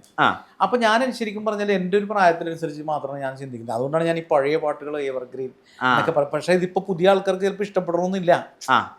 കാരണം പുതിയ ആളുകൾ പുതിയ രീതിയിലും അവരുടെ ഒരു ചിന്ത വേറെ തരത്തിലല്ലേ. നിങ്ങളെല്ലാവരും ഒരുപക്ഷെ നിങ്ങളെല്ലാവരും ഒരേ പ്രായത്തിലുള്ള ആൾക്കാർ. അപ്പൊ അതുകൊണ്ട് തന്നെ നിങ്ങൾ ചിന്തിക്കുന്ന രീതിയിലായിരിക്കുമല്ലോ. പക്ഷെ ഞങ്ങളുടെ കൂട്ടത്തിൽ ഈ പഴയ പാട്ടുകൾ ഇഷ്ടമുള്ള ആളുകളൊക്കെ ഉണ്ട്. ഞങ്ങളങ്ങനെ പഴയ പാട്ടുകൾ കേൾക്കുകയോ പഴയ പാട്ടുകളെ പറ്റി പറയുകയോ ചെയ്യുമ്പോൾ ഞങ്ങളൊക്കെ തന്തവേബ് എന്നാ പറയുന്നത്. ചേട്ടൻ അങ്ങനെ പേഴ്സണലി പണ്ടത്തെ പാട്ടുകളെ പറ്റി പറയുമ്പോൾ പണ്ടത്തെ പാട്ടുകളെ പറ്റിയിട്ട് പാടുമ്പോഴൊക്കെ അങ്ങനെ പറയുന്നുണ്ടോ ഇപ്പോഴത്തെ കുട്ടികൾ? ഇല്ലില്ല, ഞാൻ അങ്ങനത്തെ ഒരു അവസ്ഥയിലേക്ക് നമ്മൾ ചെന്ന് പെടുന്നില്ലല്ലോ. അതാണ് ഏറ്റവും വലിയ തമാശ. ഇപ്പോൾ ഈ അങ്ങനത്തെ ഒരു അവസ്ഥ, ഇപ്പം നമ്മൾ ഇപ്പോൾ ഒരു പുതിയ ന്യൂ ജനറേഷൻ പിള്ളേരുള്ള സ്ഥലത്ത് നമ്മൾ ചെല്ലുന്നത് ആകെ സ്കൂളിലെ ഉദ്ഘാടനങ്ങൾക്കാണ്, സ്കൂളിലെ കോളേജിലെ ഉദ്ഘാടനങ്ങൾക്കാണ്. അത് നമ്മൾ പ്രസംഗത്തിലൂടെ നമ്മളിങ്ങനെ നമ്മുടെ കഥ പോലെ ഒരു കഥാപ്രസംഗം പോലെ എന്തെങ്കിലുമൊക്കെ പറഞ്ഞു പോയി നമുക്കറിയാവുന്ന പാട്ടുകൾ പാടി, അല്ലെങ്കിൽ പുതിയ പാട്ടിൽ ഏതെങ്കിലുമൊക്കെ ഒന്ന് രണ്ടെണ്ണം സ്പർശിച്ചൊക്കെ നമ്മൾ പോകുന്നതുകൊണ്ട് ചിലപ്പോൾ അങ്ങനെയൊന്നും ഫീൽ ചെയ്യുന്നുണ്ടാവില്ല ആൾക്കാർക്ക്. അതായിരിക്കും ഈ മമ്മൂക്കയായിട്ടുള്ള അസോസിയേഷൻ. ഐ മീൻ മമ്മൂക്ക പടങ്ങളിലുള്ള ശബ്ദ സാന്നിധ്യം, അതിന് മമ്മൂക്കയുടെ ഇഷ്ടമോ പ്രീതിയോ എന്തെങ്കിലും രീതിയിൽ കാരണമായിട്ടുണ്ടോ? ഒരു പക്ഷേ ഫസ്റ്റ് 2-3 സിനിമകൾ മമ്മൂക്കയുടെ പാട്ട് പാടാൻ എനിക്ക് അവസരം കിട്ടണമെങ്കിൽ ഉറപ്പായിട്ടും മമ്മൂക്ക അതൊരു ഇഷ്ടം തോന്നണം. അങ്ങനെ ഞാൻ വിശ്വസിക്കുന്നത്. കാരണം വെച്ചാൽ ഈ രാജമാണിക്യം ഞാൻ പാടുമ്പോൾ ഒരു പുതിയ വോയിസിനെ കൊണ്ട് അവിടെ കൊണ്ടത് പ്രതിഷ്ഠിക്കണമെന്ന് ആർക്കും നിർബന്ധമില്ലല്ലോ. എത്രയോ നല്ല പാട്ടുകാർ ഇവിടെ വലിയ ലെജൻഡറി സിംഗേഴ്സ് ഇവിടെ നിൽക്കുമ്പോഴാണ് ഒരു പ്രദീപ്, ഞാൻ പറഞ്ഞ പള്ളുരുത്തിക്കാരനായ ഒരു പാവം പ്രദീപിനെ വിളിച്ച് അവിടെ പ്രതിഷ്ഠിക്കുന്നത്. അപ്പോൾ അതിന് ഒരുപാട് ആളുകളുടെ ഇഷ്ടമുണ്ട് അതിനകത്ത്. ഇപ്പോൾ പിന്നെ വലിയ വീട്ടിൽ സിറാജിക്ക പടം ഇറങ്ങിയ എഴുതിയ ഷാഹിദ്, ഗിരീഷ് പുത്തഞ്ചേരി, അലക്സ് പോളിയേട്ടൻ പ്രധാനമായിട്ടും. പിന്നെ അതുപോലെ തന്നെ ഈ പാട്ട് കേൾക്കുന്ന ഇത് ആരാണ് പാടിയതെന്ന് മമ്മൂക്ക വന്ന് സ്റ്റുഡിയോയിൽ കേട്ടാൽ അത് പ്രദീപ് പള്ളുരുത്തി എന്നൊരു പുതിയ പാട്ടുകാരനാണ് പാടിയേക്കണമെന്ന് പറയുമ്പോൾ സ്വാഭാവികമായിട്ടും അത് വേണോ എന്നൊരു ചോദ്യം ചോദിച്ചാൽ ആ പാട്ട് അവിടെ ഇല്ലല്ലോ. അതെ അതെ അതെ അതെ. അല്ലാതെ എനിക്ക് പേഴ്സണലി എനിക്ക് മമ്മൂക്ക ഒരുപാട് സഹായങ്ങളും എനിക്ക് ഒരുപാട്, ഞാനത് രഹസ്യമായി വെക്കുന്ന ഒരുപാട് സഹായങ്ങൾ ചെയ്തിട്ടുണ്ട്. ശരിക്കും നമുക്ക് വളരെ നല്ല മനുഷ്യനാണ്. ഗൗരവം മുഖത്ത് കൊണ്ട് നടക്കുന്ന, ഗൗരവമുണ്ടെന്ന് തോന്നുന്ന ഒരു വളരെ നല്ല മനുഷ്യനാണ്. നിങ്ങൾക്ക് മാത്രം അറിയാവുന്ന ഒരു സ്നേഹത്തിന്റെ ബന്ധമുണ്ട്. ഈ വാവേ മകനേല് പാട്ട് പാടിയതായിട്ട് കാണുന്നുണ്ട്. അത് ഞങ്ങൾ കോറസ് പാടിയതാണ്, ഒരു ഗ്രൂപ്പായിട്ട് പാടിയതാണ്. പക്ഷെ അതുപോലെ തന്നെ മമ്മൂക്കയുടെ ഈ ഒരു ഹിറ്റ് ചാർട്ട് എടുത്ത് നോക്കുകയാണെങ്കിൽ ആളുകൾ രാജമാണിക്യത്തിന് ശേഷം അദ്ദേഹത്തെ വളരെ അധികം സെലിബ്രേറ്റ് ചെയ്ത് കണ്ടുവന്നു. ഇപ്പോഴും അതിന് വളരെ റിപ്പീറ്റ് വാച്ച് വാല്യൂ ഉള്ളതായിട്ട് പറയുന്ന പടമാണ് അണ്ണൻ തമ്പി. അതിലും ഈ നേരത്തെ പറഞ്ഞ ആ കാര്യം വർക്ക് ആയിട്ടുണ്ടല്ലോ, തോം തോം തിക്കത്തോം. അപ്പൊ ആ പാട്ട് അതും ഈ പറഞ്ഞ പോലെ നമുക്ക് രാജമാണിക്യത്തിലെ ഒരു വിജയം ആവർത്തിക്കണം അങ്ങനത്തെ ഒരു ശ്രദ്ധയോടുകൂടി ഉണ്ടാക്കപ്പെട്ടതാണോ? അതെ അതെ, ആ രണ്ടിൻ്റെ മ്യൂസിക് ഡയറക്ടേഴ്സ് രണ്ടുപേരാണെങ്കിലും ഏതാണ്ട് അതുപോലെ തന്നെ പടത്തിന്റെ ഡയറക്ടർ ഒരാൾ തന്നെയാണ്. ഒരാളാണ്. രണ്ടും ഏകദേശം ഇൻട്രോ സോങ് തന്നെയാണ്, രണ്ടും സെലിബ്രേഷൻ കൈൻഡ് ഓഫ് സോങ് ആണ്. അത് തന്നെ. അപ്പൊ അതുകൊണ്ട് പിന്നെ അൻവർ റഷീദിന്റെ ഒരു താല്പര്യം, കാരണം അൻവർ റഷീദും ഞാനും ഏകദേശം ഒരേ സമയത്ത് വന്ന ആളുകളാണ്. കാരണം അൻവർ റഷീദ് പിന്നെ മറ്റേ രാജമാണിക്യം ചെയ്യാൻ വേണ്ടി വരുമ്പോൾ അൻവർ റഷീദ് ഫ്രഷ് ആണ്, അതുപോലെ ഞാനും ഫ്രഷ് ആണ്. അതിനുശേഷം പിന്നെ നമ്മുടെ ആ ഒരു സൗഹൃദത്തിന്റെ ഒരു എന്താ പറയുക ഒരു ബലം അതും മറ്റേ പാട്ടിൽ വർക്ക് ചെയ്തിട്ടുണ്ട്. രാഹുൽ രാജ് എന്നെ വിളിച്ചിട്ട് പറയുകയാണ് ഇങ്ങനെ പറഞ്ഞിട്ടുണ്ടായിരുന്നു, അൻവർ പറഞ്ഞിട്ടുണ്ടായിരുന്നു പാട്ട് പാടണമെന്ന്. അങ്ങനെ അൻവർ പറഞ്ഞിട്ടുണ്ടായിരുന്നു എന്ന് പറയുന്നത്. ഈ അതില് ഇപ്പൊ ഓരോ രണ്ടുപേരുടെയും ഇതിന് മാറ്റി മാറ്റി പാടുന്നുണ്ടല്ലോ, രണ്ടുപേരും പേര് ഡിസ്ക്രൈബ് ചെയ്യുന്നുണ്ടല്ലോ, അതും ഒരു കഥ പറയുന്ന പോലെ. അപ്പൊ നേരത്തെ നമ്മൾ ആ ബാലന്റെ കഥ പറഞ്ഞ പോലെ രണ്ട് ചേട്ടനാരാ അനിയനാരാന്ന് അവരുടെ പ്രത്യേകതകൾ എന്താ, അവര് ഒരാൾക്ക് എപ്പോ ദേഷ്യം വരും, ഒരാൾക്ക് എപ്പോ ദേഷ്യം വരില്ല, ഇതിനെ പറ്റി കൃത്യമായിട്ട് ഡിസ്ക്രൈബ് ചെയ്തു പോകുന്ന പാട്ടുകൾ, ഇങ്ങനെ കുറച്ച് എക്സ്പ്ലെയിൻ ചെയ്യുന്ന പാട്ടുകളാണ് ഒരു ഏരിയ. അങ്ങനെ ഫീൽ ചെയ്തിട്ടുണ്ടോ? എനിക്ക് തോന്നണേ കുറെ കൂടി എന്താ പറയുക ഡിസ്ക്രൈബിങ് ആയിട്ടുള്ള ഒരു, അതായത് ഇപ്പൊ എന്തെങ്കിലും ഒരു കാര്യത്തെ വെറുതെ പറയാതെ അതിന്റെ ഫീച്ചേഴ്സ് മൊത്തം എക്സ്പ്ലെയിൻ ചെയ്യുന്നതാണ് ഒരു ഏരിയ. അങ്ങനെ തോന്നിയിട്ടുണ്ട്? അതെനിക്കറിയില്ല. അതിപ്പോ എന്താന്ന് വെച്ചാല് സിനിമയില് ഇപ്പൊ നമ്മൾ അഭിനയിക്കുകയാണെങ്കിലും നമ്മൾ പാടുകയാണെങ്കിലും നമ്മൾ ഏത് മേഖലയിലാണോ കൂടുതൽ തിളങ്ങുന്നത് അല്ലെങ്കിൽ കൂടുതൽ നന്നായിട്ട് പെർഫോം ചെയ്യുന്നത് അത്തരം കാര്യങ്ങളായിരിക്കും പിന്നെ നമ്മുടെ കൂടെ വരിക. അപ്പൊ ഞാൻ കൂടുതലും ആകെ 2-3 മെലഡിയെ പാടിയിട്ടുള്ളൂ. അതല്ലാതെ എല്ലാ പാട്ടുകളും ഏതാണ്ട് ഒരേ പാറ്റേണിലല്ല, അതായത് എല്ലാത്തിനും ഒരു ബലമുള്ള പാട്ടുകൾ, ഒന്നും ബലം പിടിച്ച് പാടേണ്ട പാട്ടുകളാണ്. അപ്പൊ അതെല്ലാം ഞാൻ നേരത്തെ പാടി വെച്ച പാട്ടിന്റെ പിൻഗാമികളായിട്ട് വരികയാണ് ശരിക്കും പറഞ്ഞാൽ, അല്ലേ? അതിനുശേഷം മറ്റേ ഒരു എന്താ പറയുക, അതിനുശേഷം ഞാൻ റിലാക്സ് ചെയ്ത് സന്തോഷത്തോടെ പാടിയൊരു പാട്ടാണ് ബിജി ബാലന്റെ ടമാർ പടാർ എന്ന് പറഞ്ഞ സിനിമയിലെ പാട്ട്, നീ ഇല്ലാതെ ജീവിതം. അതൊക്കെ ഞാൻ ആസ്വദിച്ച് പാടിയ പാട്ട്. അത് ആ പടം പിന്നീട് തിയേറ്ററിൽ അധികം ശ്രദ്ധിക്കപ്പെട്ടിട്ടില്ലെങ്കിൽ അതിന്റെ OTT റിലീസിന് ശേഷം ആ പാട്ടും ആ സിനിമയും ഭയങ്കരമായിട്ട് ആളുകൾ സംസാരിച്ചപ്പെട്ടു. അവരവരുടെ ഒരു പ്രണയം ഉണ്ടല്ലോ, ആ ഒരു ഇന്റിമസി അത് ഭയങ്കരമായിട്ട്. പിന്നെ ബഷീറിന്റെ കഥാപാത്രങ്ങളിലുള്ള പോലെ ഒരു ബന്ധമാണ്. അതായത് ട്യൂബ്ലൈറ്റ് പൊട്ടിക്കുന്ന ആളും ഒരു പ്രോസ്റ്റിറ്റ്യൂട്ട് ആയിട്ടുള്ള ഒരു ലേഡിയും തമ്മിലുള്ള റിലേഷൻഷിപ്പാണ് ആ പാട്ടിൽ മൊത്തം എക്സ്പ്ലോർ ചെയ്യുന്നത്. അപ്പൊ ആ വരികൾക്കും ആ സിംപ്ലിസിറ്റി ഉണ്ട്. ഒന്ന് പാടാവോ? അല്ല, അത് പാടുമ്പോൾ ഈ പറഞ്ഞ പോലെ ബിജിപാല് എന്നോട് പറഞ്ഞിരുന്നത് ശരിക്കും പറഞ്ഞാൽ അതിനൊരു ഉപരിപ്ലവമായ ഒരു സംഗീതമാണത്. കാരണം അത് പാട്ട് പഠിച്ച ഒരാളുടെ പാട്ടൊന്നും അല്ല അത്. എന്നാൽ അതിനകത്തൊരു എന്താ പറയുക ആകർഷണീയത, ഒരു ലവ് ഉണ്ട്, സ്നേഹമുണ്ട്. അതാണ് പറഞ്ഞത്. അപ്പം ഞാൻ ആദ്യത്തെ ദിവസം പാടാൻ വേണ്ടി ചെന്നിട്ട് ഞാൻ ബിജിയോട് പറയായിരുന്നു ഞാൻ ഒന്നുകൂടി വന്ന് പാടാമെന്ന്.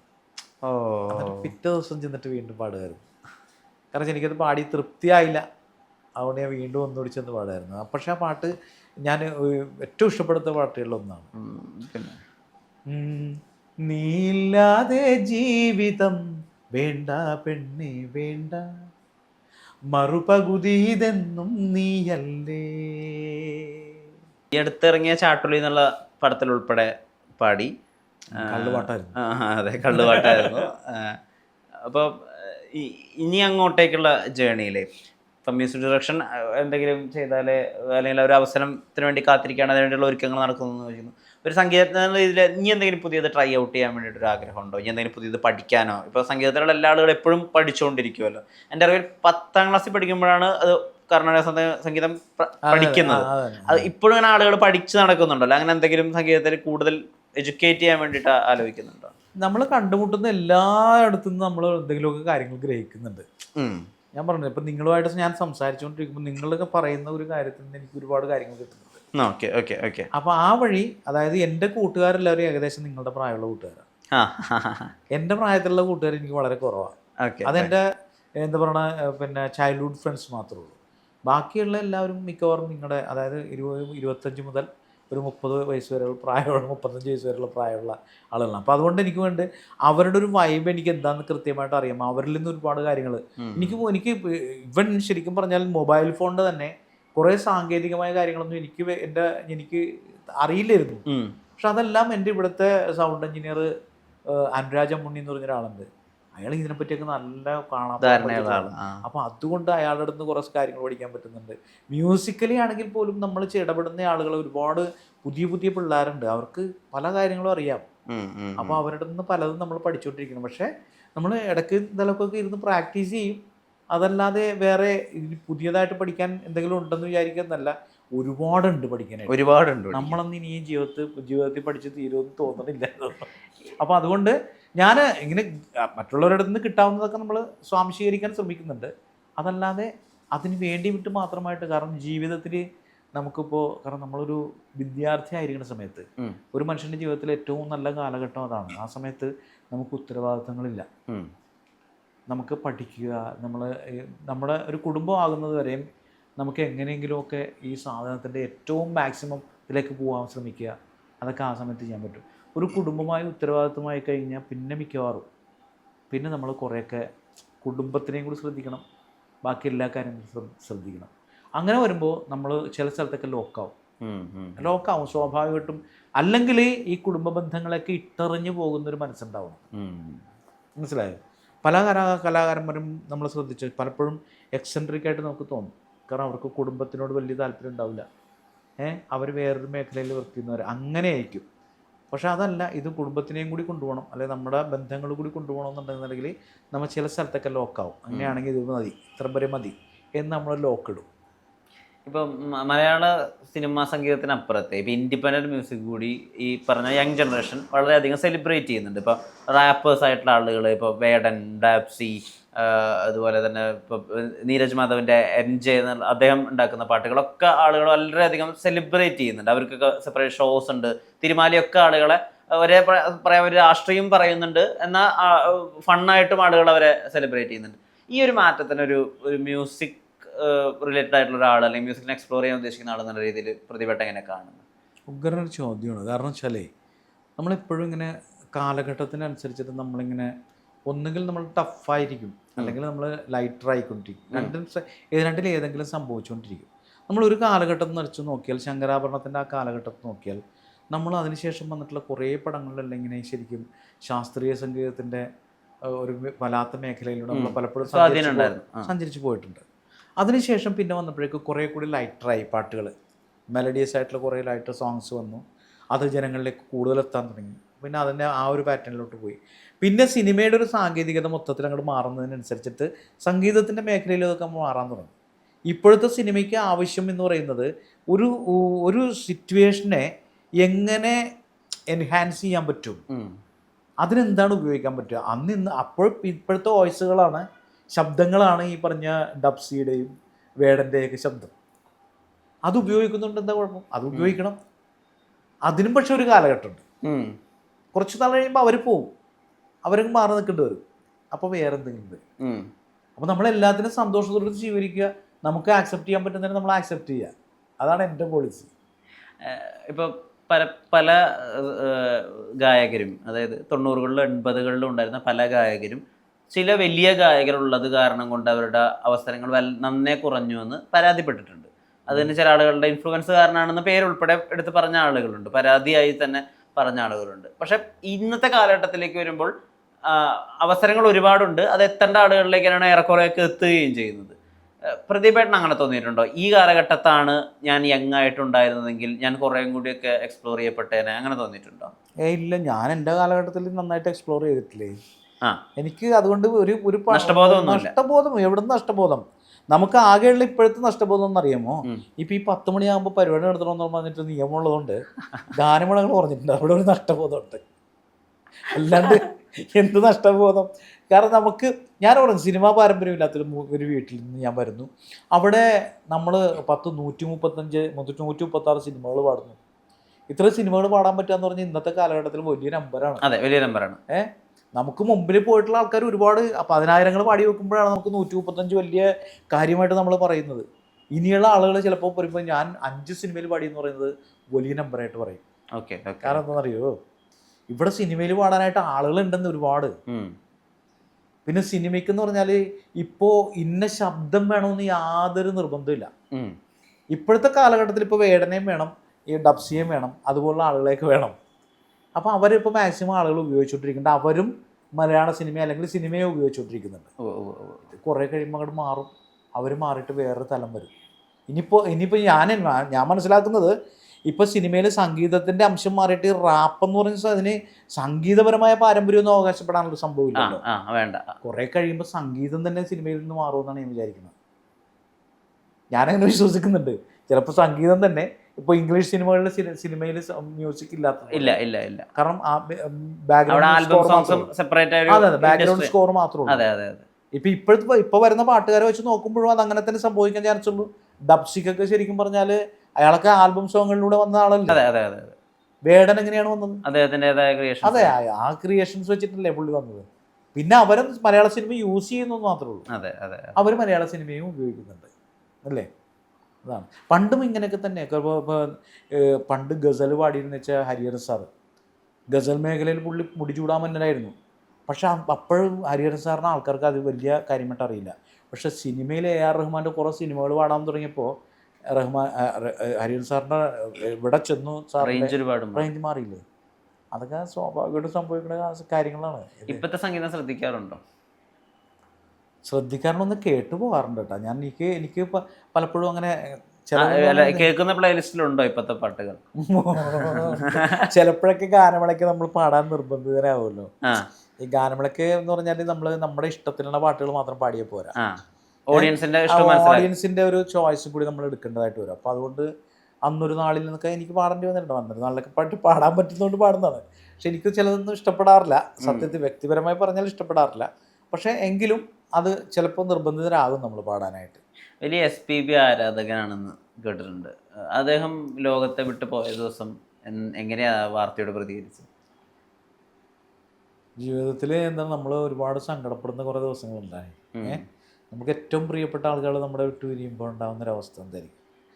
അതും നമ്മൾ ജീവന തുല്യം സ്നേഹിക്കുന്ന കുറേ ആൾക്കാർ. കാരണം ഞാൻ എൻ്റെ ജീവിതത്തിൽ ഏറ്റവും കൂടുതൽ ഒരു മനുഷ്യനെ, ഒരു കലാകാരനുപരി ഒരു മനുഷ്യനെ ഞാൻ കണ്ടിട്ടുള്ളത് SPB സാറിലാണ്.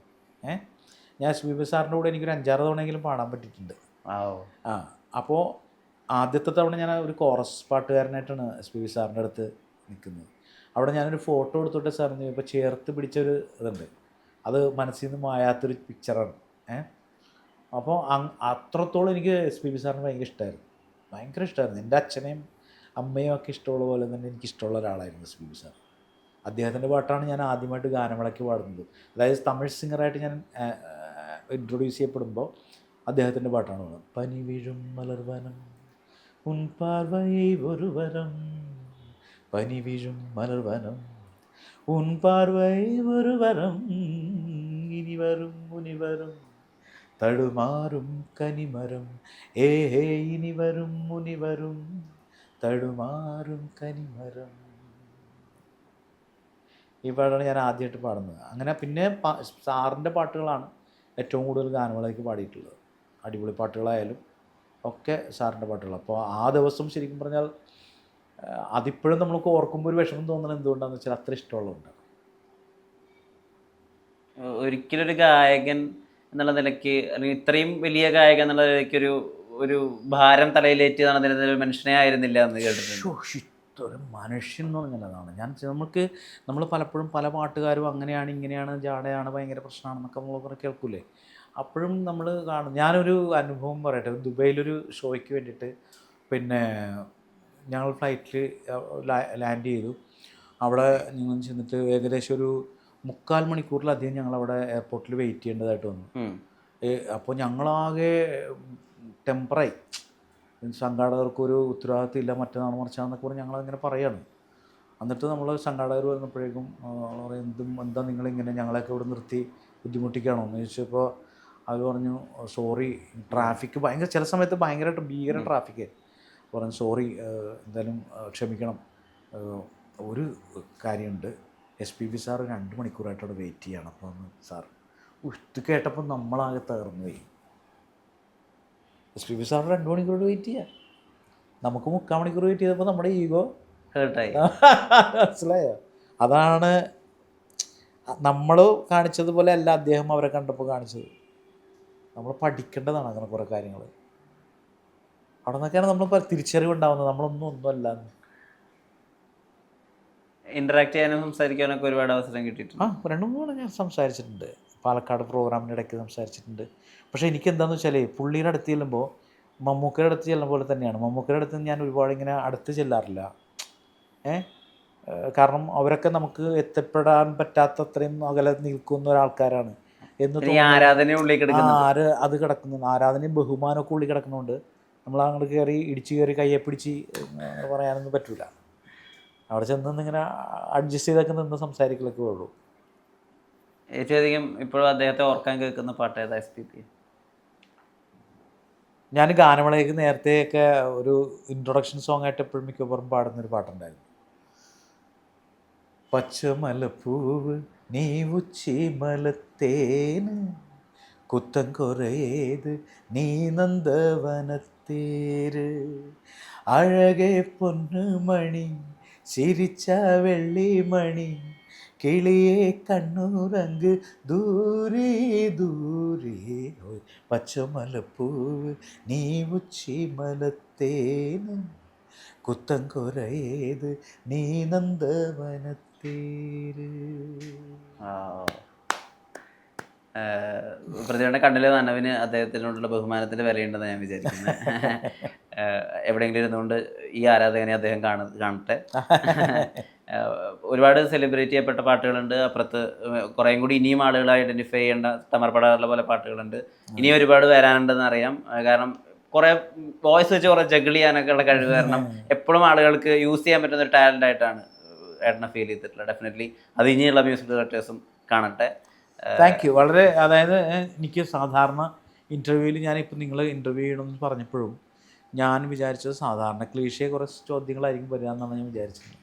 അപ്പോൾ അതിനപ്പുറത്തേക്ക് ചോദ്യങ്ങൾക്ക് നമ്മൾ മറുപടികൾക്ക് കുറേ ക്ലീഷേ ഉണ്ടെങ്കിലും ഉണ്ടെങ്കിൽ പോലും പക്ഷെ ചോദ്യങ്ങൾക്കൊരു പ്രത്യേകത ഉണ്ടായിരുന്നു.